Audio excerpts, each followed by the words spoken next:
Muy buenas tardes, vamos reiniciando esta segunda jornada el día de hoy, por eso queremos invitar a los participantes para la siguiente presentación. Presentación magistral, transición justa y el futuro del trabajo. Blanca Patiño, especialista en empleos verdes y transición justa para América Latina y el Caribe de la OIT. Presentador. Pablo Amoedo, gerente de proyectos Upstream de Arpel. Buenas tardes, espero que hayan disfrutado el almuerzo. Vamos a dar inicio a la sección de la tarde con un módulo dedicado a la problemática del futuro del trabajo en la industria del petróleo y del gas. Somos conscientes de que la industria petrolera se encuentra en un momento crucial donde los vectores de cambio como la transición energética y la transformación digital están transformando el panorama laboral y presentando desafíos sin precedentes para el sector. La automatización, la digitalización y la creciente demanda de energías renovables están redefiniendo los perfiles laborales y las competencias necesarias en este sector, lo que plantea desafíos, pero también oportunidades para que los trabajadores puedan aprovechar.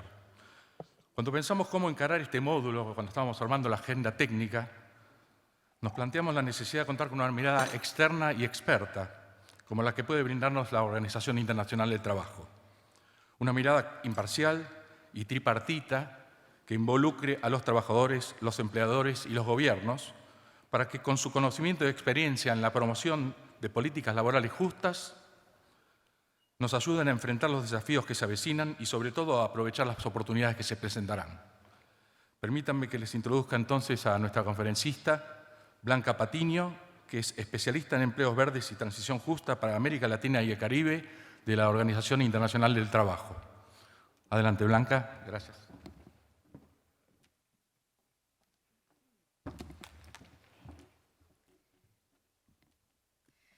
Muy buenas tardes a todos y todas. Espero que hayan tenido un agradable almuerzo y que no sea una hora muy pesada para ustedes. Trataré de hacer la presentación lo más amena posible. Es un gusto saludarles y sobre todo agradecer a Arpel por esta invitación tan importante donde nos motiva mucho que tengamos la representación de empresas e instituciones del sector de petróleo, gas y energía renovable en América Latina y el Caribe. Bueno, yo también quiero hablar no solamente en nombre mío, sino de mi colega Camila Meireles, que desafortunadamente por cuestiones de una cancelación que tuvo a último momento de su vuelo no nos pudo acompañar. Ella es especialista en el sector de extractivos y energía del Departamento de Políticas Sectoriales de la OIT, entonces voy a hablar en nombre de las dos. Bueno, entonces, ¿cómo vamos a estructurar la presentación? Básicamente, primero, una mirada muy rápida sobre el sector de petróleo y gas, pero estoy segura que ustedes saben más que yo de este sector.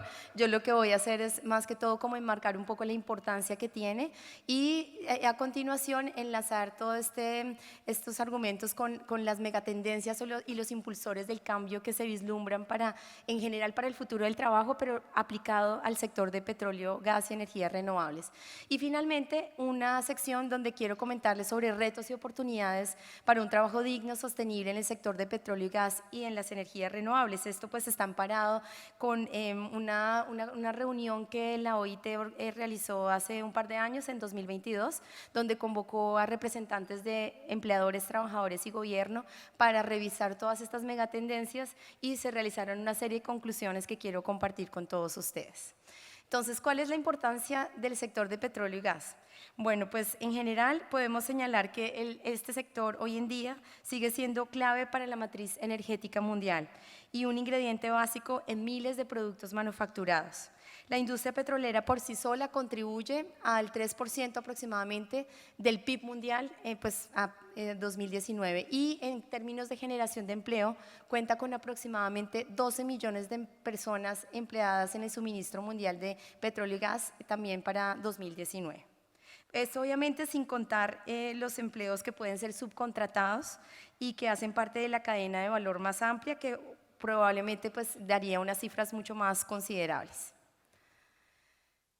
En términos del futuro del trabajo, quisiéramos enmarcar esta conversación alrededor de este estudio que fue una serie de reflexiones que la OIT realizó en el año 2019, cuando somos la organización más antigua del Sistema de Naciones Unidas y cumplimos nuestro primer centenario, y en ese marco realizamos este estudio sobre el trabajo para un futuro más prometedor como una manera de reflexionar sobre cómo se pueden visualizar las principales, digamos, tendencias hacia este futuro del trabajo y cómo seguir manteniendo vigente digamos, misionalidad que tiene la OIT frente a poner la justicia social en el centro de todas las políticas del mercado laboral y cómo poder seguir promoviendo activamente la participación de empleadores, trabajadores y gobiernos en todas estas conversaciones.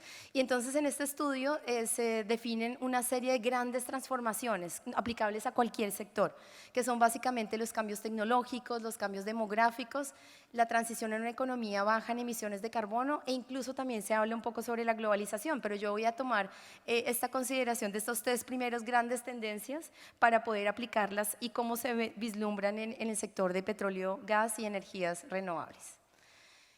Entonces, empezando por la demografía, entonces básicamente lo que vemos es que siempre vamos a encontrar cambios, digamos, en el mercado de trabajo, pero estos cambios demográficos nos traen una reflexión que tiene que ver como cuál es ese crecimiento de la población a nivel mundial. En este momento estamos en más o menos 8.000 millones de personas, pero se pronostica, según estudios como el de Panorama Internacional de Energía de 2021, que el consumo mundial de energía aumentará un 50% respecto a lo que vemos en 2020 hacia el 2050, principalmente debido a este continuo crecimiento de la población y también a otras dinámicas, digamos, que van a seguir haciendo muy necesario la demanda por este mineral y pues por todos los demás que contribuyen en la matriz energética. La demanda del futuro de petróleo y gas también obviamente dependerá mucho de las acciones o de las decisiones más bien en cuanto a las inversiones que se puedan generar en fuentes de energía limpias o como en cambios en las preferencias de los consumidores y de los avances tecnológicos en otros sectores.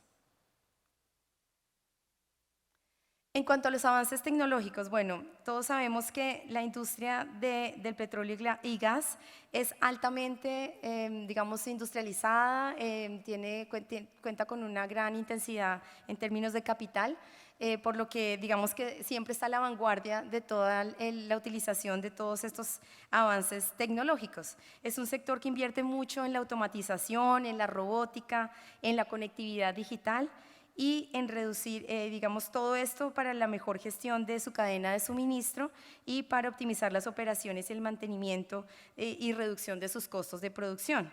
También es un sector que invierte en estas tecnologías, de alguna forma está contribuyendo en la generación de energía más limpia. Entonces, en términos de robótica y automatización, vemos muchos ejemplos en el sector, ¿no? Encontramos que cada vez los robots se utilizan mucho más a lo largo de la cadena de suministro. Por ejemplo, para la aplicación de mayores niveles de productividad, de seguridad, de eficiencia operativa y ahorro de costos, ¿no? Un ejemplo son las tecnologías para la perforación automatizada, que representa entre un 20 y un 30% de los costos totales de producción. Otro ejemplo ha sido el uso de los drones para la inspección de las instalaciones y para mejorar la seguridad operativa y detectar fugas de metano.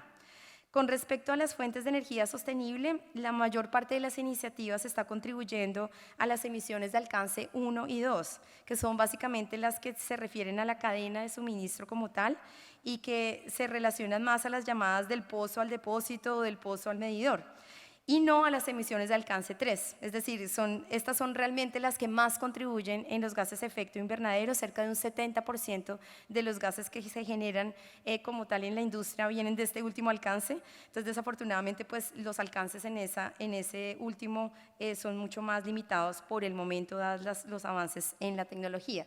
Eso nos lleva pues la siguiente megatendencia, que es la del cambio climático. Entonces, justamente por eso que les acabo de decir, existe una creciente preocupación de cómo el cambio climático está afectado por esa gran huella ambiental que tiene la industria de petróleo y gas.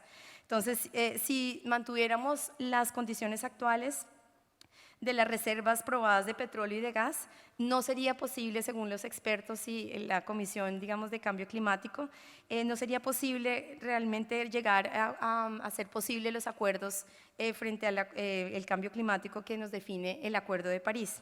Esto ha presionado a muchísimas empresas a que reduzcan las emisiones, reconsideren sus modelos de negocio y hagan la transición a las energías renovables. Pero ¿cuál es ese marco, digamos, que nosotros desde la OIT promovemos en cuanto a la transición justa? Si ustedes revisan un poco los orígenes de este concepto, vienen originalmente dados por el sector sindical. En estas luchas obreras de los años 70 en Estados Unidos surge por primera vez este concepto que ha venido, por supuesto, adaptándose un poco a las nuevas necesidades, digamos, que nos demanda el tema del cambio climático. Entonces, para nosotros, la transición justa es este marco que yo creo que se reforzó un poco en lo que nos comentaban ayer, que busca maximizar las oportunidades de la acción climática, buscando generar muchas mayores condiciones de muchos mayores empleos y un avance en la justicia social, mientras que reducimos las emisiones y la vulnerabilidad al cambio climático. Y también se reducen los impactos sociales negativos de una transición verde, al tiempo que se logra pues todas esas ganancias en materia de empleo y de ingresos. ¿Y cuál es ese, digamos, marco político que respalda actualmente la transición justa? Bueno, pues realmente esto es un tema que se ha venido conversando en las diferentes conferencias internacionales del trabajo desde hace ya algunos años, pero fue, digamos, en 2013 donde se hace una primera resolución sobre trabajo decente, empleos verdes y desarrollo sostenible, y a partir de ella la decisión que se toma por parte de los miembros, que son actualmente 187 países del mundo, con sus representantes de empleadores, trabajadores y gobierno, es definir unas directrices como una hoja de ruta para la transición justa hacia economías y sociedades ambientalmente sostenibles para todos. Entonces, en este marco, digamos que es como nuestra hoja de ruta principal y que ya les comentaré un poco más sobre ella. Adicional a esto, pues la OIT tiene actualmente 190 convenios. El último fue hace poco, digamos, lanzado, que fue el convenio 190 sobre violencia y acoso en el lugar de trabajo. Y básicamente hay otra serie de recomendaciones como la 205 sobre empleo y trabajo decente para la paz y la resiliencia, que también hablan sobre la importancia de mantener, digamos, o de promover este marco de transición justa y creación de empleos verdes. Igualmente ha habido otra serie de declaraciones, la del centenario es la que les comentaba, que surge a partir de las reflexiones sobre el futuro del trabajo en el año 2019. Y por último, el año pasado tuvimos una discusión técnica donde se ratifica la importancia de poder seguir, no solamente la importancia, sino la urgencia de poder seguir trabajando en este marco de transición justa. Bueno, obviamente este marco también está respaldado por acuerdos internacionales. Si ustedes revisan el Acuerdo de París de Cambio Climático, que pues sale a partir de la COP21 de 2015, en el preámbulo dice claramente que todos los países que incorporan los procesos de transición justa, de cambio climático, deberían incorporar también mecanismos o estrategias de transición justa de la fuerza laboral. Igualmente, pues las siguientes COP, para no entrar en el detalle, han venido desarrollando mucho este concepto de transición justa, y más recientemente, bueno, en el año 2019, por, digamos, señalamiento de nuestro secretario general de Naciones Unidas, Antonio Guterres, se define un programa de acción climática por el empleo, que actualmente reúne a países de todo el mundo comprometidos en materia de transición justa y cómo poder seguir avanzando de manera colaborativa en todos estos compromisos. Entonces, digamos que como conclusión, la transición justa sería como ese reconocimiento de la dimensión social que tiene la acción climática y cómo poder poner en el centro a las personas con un enfoque de justicia social. Este es un resumen muy grande de en qué consisten estas directrices que les acabo de señalar. Básicamente comprenden un conjunto de 9 esferas de política, que las voy a resumir en 3 grupos. El primero sería todo lo relacionado con las políticas macroeconómicas y sectoriales, entendiendo que los impactos diferenciales del cambio climático vienen dados por especificidades de cada industria, ¿no? Así como la transición será de una manera para la agricultura, será para otra en el sector de petróleo y gas, o para la industria, por ejemplo, de la minería de otro tipo, ¿no? Entonces, por eso se hace necesario tener estos enfoques más específicos según cada sector. Luego viene todo lo relacionado con en materia de políticas de empleo, cómo poder generar o promover estos empleos verdes enmarcados en estos procesos de acción climática y cómo acompañar a las empresas para que puedan desarrollar todos estos mecanismos de innovación, dándoles incentivos de acuerdo pues obviamente al contexto de cada país cambiará esta determinación, junto con un tema esencial para las políticas activas del mercado de trabajo que son el desarrollo de competencias. Entonces, sin una fuerza de trabajo capacitada, actualizada con todas las demandas que requiere el sector productivo, pues realmente nada de esto sería posible. Y el tercer grupo de políticas se refiere mucho más a las políticas de protección de empleo, que involucra todos los mecanismos de protección social, es decir, cómo poder respaldar de alguna manera a estos trabajadores y trabajadoras que podrían perder sus empleos por motivo de la transición, ya sea por las dinámicas del mercado o porque sencillamente los acuerdos políticos llevan a que ciertas industrias deban, digamos, cerrar sus operaciones, ¿no? También tiene que ver con todo, digamos, de manera un poco más transversal, con el enfoque de derechos, cómo poder seguir haciendo vigentes estos convenios que promueve la OIT, estos 190 convenios que cada país ratifica según sus posibilidades, y mantener un diálogo social y un tripartismo activo, ¿no? Cómo los actores del mundo del trabajo, los empleadores, los trabajadores y los gobiernos son esenciales para la coordinación y para toda la coherencia en estas políticas que les acabo de señalar. Bueno, un par de ejemplos muy sencillos como para que sepan un poco en qué línea de trabajo nos encontramos en la OIT. El primer ejemplo es de Argentina. Es un poco mirando cómo poder identificar ese potencial de creación de empleos verdes en industrias que son importantes para la transición energética. En el caso de Argentina se identifican pues dos primordialmente. Una que es el tema del litio, ¿no? La industria del litio tiene un altísimo potencial. Aquí, digamos, se hizo un estudio para las tres principales, digamos, ubicaciones donde hay mayor potencialidad para este mineral, que son Catamarca, Jujuy y Salta, en el caso de Argentina. Y si ustedes ven la proyección total, en menos de 10 años se están casi duplicando o se estarían casi duplicando la cantidad de puestos de trabajo. Estaríamos pasando de 4.9 a cerca de, bueno, 7,5, 7.500 empleos que se podrían generar en esta industria. Y por el otro lado tenemos el caso del hidrógeno verde, que es otro de las energías renovables que está tomando muchísimo impulso en varios países de la región. Y en el caso de Argentina, pues es interesante ver cómo las estimaciones entre la optimista, que es la gris que se ve más abajo, y la que es más conservadora, nos dan que en promedio se podría presentar un crecimiento entre 53.000 y 81.000 puestos de trabajo nuevos, digamos, hacia el año 2050, y ustedes ven que las proyecciones actuales van por el orden de 7.000, entonces es un incremento bastante favorable, y lo que buscamos es precisamente identificar este tipo de potencialidades para poder como perfilar cuáles son esas políticas que nos pueden llevar a que esta maximización en términos de empleo se pueda generar en los países. Otro ejemplo que les traigo es el de Colombia. Nosotros actualmente desde la OIT hemos venido acompañando los esfuerzos del país frente a su NDC de Colombia, la cual fue actualizada en el año 2020 y tenía una meta para definir una estrategia de transición justa de la fuerza laboral en el año 2023. Entonces realizamos un ejercicio participativo, porque pues así quedó un poco definido en esta NDC, que iba a ser un proceso donde empleadores, trabajadores, gobierno podrían participar de manera conjunta en la construcción de esta estrategia. Se identificaron 8 territorios, en total se hicieron grupos pequeños, no se trataba de grandes espacios con un montón de personas, sino grupos focales que tenían la principal representatividad en el mundo laboral y comunidad principalmente afectada por todos los procesos de transición en estos 8 territorios, 2 de los cuales quería señalar pues fueron Villavicencio y Barranca Bermeja, que están muy asociados a la producción de petróleo y gas en el caso de Colombia. La estrategia pues ya quedó definida y actualmente el gobierno está avanzando en su implementación y con un enfoque sectorial que actualmente incluso está priorizando a la industria de petróleo y gas.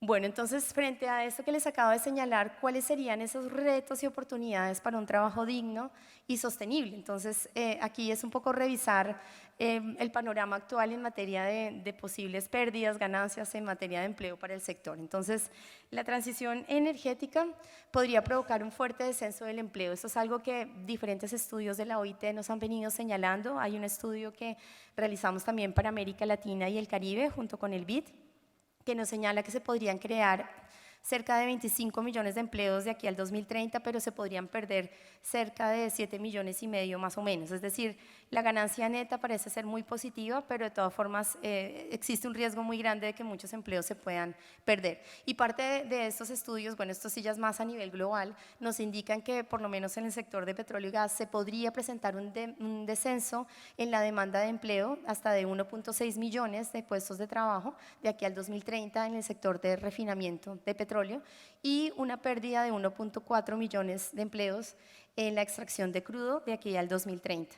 Y en general también se identifica que el 40% de los trabajadores del petróleo y gas necesitarán algún tipo de recalificación para poder seguir siendo, digamos, vigentes a las necesidades de la acción climática, ¿no? Otro tema muy interesante de la industria es que la mano de obra se está envejeciendo. Realmente, si lo vemos en comparación con la industria o las energías renovables, el promedio de edad del sector de petróleo y gas es un poco mayor al de las energías renovables. Eso también implica pues, que es muy importante mantener, digamos, activas o mejorar las condiciones de trabajo de las personas que están allí para poder como seguir manteniendo calificada esta mano de obra y teniendo pues un nivel adecuado en materia de cualificaciones para el sector.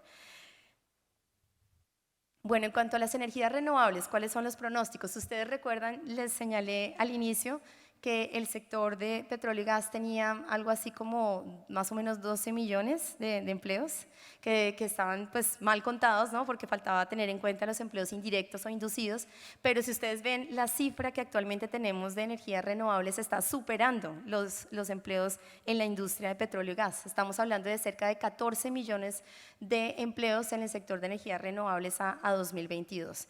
2/3 de esta fuerza o esta mano de obra en energías renovables se encuentran en países asiáticos, dominados principalmente por China, con un 41% de los empleos en este sector.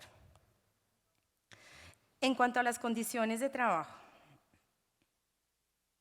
perdón, un segundo.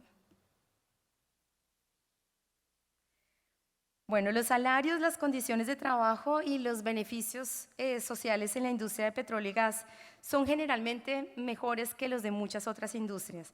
Los altos salarios de alguna manera reflejan las necesidades de los trabajadores altamente calificados que viven y trabajan en entornos a menudo hostiles durante periodos de tiempo prolongados. Sin embargo, existen brechas salariales importantes entre hombres y mujeres y diferentes grupos de trabajadores. Además, el amplio uso de turnos de trabajo puede llevar a horas de trabajo excesivamente largas. En ese sentido, pues digamos que un poco la recomendación que se da desde la OIT es poder mejorar siempre estos ambientes de trabajo y consolidar también políticas de protección social que sean sólidas y sostenibles pues, para proteger las condiciones de estos trabajadores. En materia de género, ¿no? Esta es una industria que registra uno de los índices más bajos de diversidad en su mano de obra. Entonces, digamos que la OIT tiene una serie de convenios que simplemente para señalar se podrían implementar de manera mucho más fuerte, digamos, en el sector, como es esta que se refiere al convenio 100 y 111 de la OIT que habla sobre la igualdad de trato en la contratación, promoción y formación o igualdad de remuneración por un trabajo de igual valor. También se han desafortunadamente identificado algunos casos de violencia y acoso en el lugar de trabajo en el sector, entonces cómo poder generar políticas que mejoren estas condiciones y de discriminación en algunos casos. En cuanto a las condiciones de seguridad y salud en el trabajo, bueno, pues para nadie es un secreto, digamos que sigue siendo una industria con una actividad altamente peligrosa. Si ustedes ven, estas son como las estadísticas lamentables que todavía maneja el sector en cuanto a número de muertes y tasas de accidentes ocasionados en el lugar de trabajo. Afortunadamente los avances son enormes, hay que reconocer, digamos, ese mejoramiento en las políticas en materia de seguridad y salud en el trabajo. Sin embargo, siguen siendo necesarios como mejorar estas condiciones y reforzar la inspección del trabajo y evitar esta exposición a los elementos o a cualquier elemento que genere peligro o riesgo para la salud de los trabajadores y trabajadoras del sector. Bueno, y entonces esto era un panorama general como para decirles algunos de los puntos que hemos visto que el sector podría seguir trabajando en materia de mejorar las condiciones de trabajo decente. Y estas conclusiones que les voy a presentar están más dadas hacia unas conclusiones que se dan por los mismos empleadores, trabajadores y gobierno que se reunieron en el año 2022 para poder conversar sobre todos estos temas, ¿no? ¿Qué piensan los empleadores, trabajadores y gobiernos y cómo poder seguir avanzando y construir un futuro hacia adelante para el sector? Entonces, el primer mensaje que nos da este reporte es que tenemos que garantizar que los empleos del futuro sean tan seguros y bien remunerados como los de hoy. O sea, queremos que los empleos que se generen sigan manteniendo las mejores condiciones, los mejores salarios y, por supuesto, respetando las condiciones de trabajo decente y que, digamos, sea tan seguro como puede ser en el momento, ¿no? Obviamente, también proporcionar un marco que permita que los trabajadores y empleadores vean en este futuro de la transición energética como una oportunidad, realmente que puedan vislumbrar cómo se puedan ver nuevas oportunidades para poder seguir trabajando en el sector. Bueno, también este es un punto muy importante que se dio en la conferencia que les comento y es que depende mucho de cuáles son las realidades de cada país, cómo están visualizando este tema de la transición, ¿no? Para los países productores que ya están establecidos, que llevan varios años trabajando en el tema, quizás puede hacer más sentido aplicar una combinación de incentivos diferentes, coherentes a este nivel de avance y establecer marcos propicios que apoyen a las empresas y los trabajadores. Pero para aquellos que están recién llegando, les voy a dar el ejemplo de un país en la región como es Guyana, que actualmente encontró recientemente estas oportunidades para poder desarrollar el sector y entonces cómo poder acompañarlos a través de marcos jurídicos y políticas estables que acompañen a este país para que pueda crear un ambiente propicio también para que prosperen las empresas sostenibles, se desarrollen estas nuevas capacidades que se requieren para poder aprovechar al máximo la transición energética y mejorar las condiciones de trabajo. En cuanto a políticas y estrategias, entonces, por supuesto, uno de los grandes aprendizajes que se ha visto en la mayoría de países del mundo es que es importante diversificar esta matriz energética, cómo poder cada vez hacer un tránsito sostenido y mucho más contundente hacia las energías renovables, pero cómo poder también acelerar esas inversiones hacia una transición energética sostenible a partir de compartir estos conocimientos e innovaciones. Yo creo que ya hay muchísimas buenas prácticas a nivel global que nos ayudan a, digamos, acelerar un poco más todos estos procesos. Otro tema crítico aquí es el acceso a la financiación y la tecnología, ¿no? Hablábamos que la tecnología tiene un impacto muy positivo sobre la producción misma. Obviamente el impacto que eso pueda tener en el empleo es otra cosa que quizás habría que profundizar con mucho mayor detalle, pero también cómo poder acceder a estas fuentes de financiamiento que hagan viable que las empresas puedan seguir haciendo estas inversiones hacia la transición energética sostenible. El tema de desarrollo de competencias, como les comentaba, casi todos los trabajadores, cerca del 40%, van a requerir un reajuste, digamos, en sus competencias para poder estar, digamos, al día de las demandas que tiene la transición de las energías renovables. Y cómo poder acceder a sistemas de seguridad social adecuados, integrales, sostenidos, con, digamos, que respeten los derechos fundamentales del trabajo, sobre todo las condiciones de seguridad y salud en el lugar de trabajo. En cuanto a qué ventajas competitivas se puedan presentar para el sector de petróleo y gas. Bueno, el reto para la industria de petróleo y gas es comprometerse y adaptarse a un panorama político y de inversión cambiante. Esto está, digamos, muy fluctuante, depende mucho de coyunturas externas también, pero también evolucionar de forma que no se limiten a apoyar, sino que contribuyan e incluso lideren los esfuerzos para descarbonizar el sistema energético. Entre las principales herramientas de descarbonización hay algunas opciones en las que las empresas del sector de petróleo tendrían una ventaja comparativa importante. Una de ellas es el hidrógeno. El hidrógeno como uno de los nuevos mercados en los que las compañías petroleras podrían establecerse gracias a su experiencia en el transporte y la venta de gas. Las industrias de petróleo y gas, que llevan más de medio siglo, podrían aprovechar las sinergias transfiriendo los conocimientos adquiridos a la industria eólica marina. Algunas petroleras europeas ya están entrando en el sector energético con aspiraciones de convertirse en compañías eléctricas y desempeñar un papel internacional significativo y en la producción y suministro de electricidad renovable. Muchas compañías petroleras llevan décadas invirtiendo en biocombustibles, sobre todo en investigación y capital riesgo.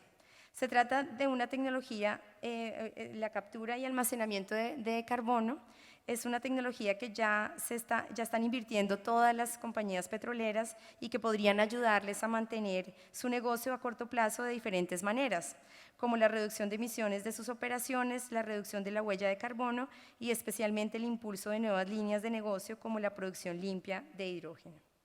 Blanca, estamos con un minuto. Vale, ya para Para ir terminar, redondeando. última diapositiva. Muchas gracias.